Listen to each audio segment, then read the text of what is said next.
węgla. Wyście nie są mój narzeczony, to po co się wtrącacie? Kasiu, puszczaj, to nie żaden Jezu, narzeczony. w końcu ten. Olek. Oleg, to braci. Że co? A kto mi jeszcze wczoraj sakrament małżeński przyrzekał? No kto? Zabrać ją z tego cymbała, bo inaczej ta jędza go odusi. Łapy precz, bo kragą się przyrzekał.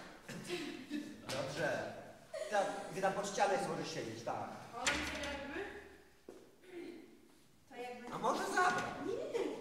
Łapy precz, to jak będzie z weselem? He? He? He?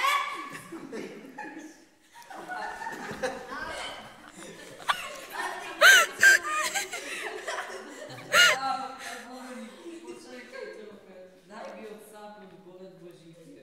Wsadzić ją za kraty, to się babsko uspokoi. No spróbujcie piekielni. Możesz się odkręcić, nie wiem, tak jak było w filmie. Przerwa techniczna.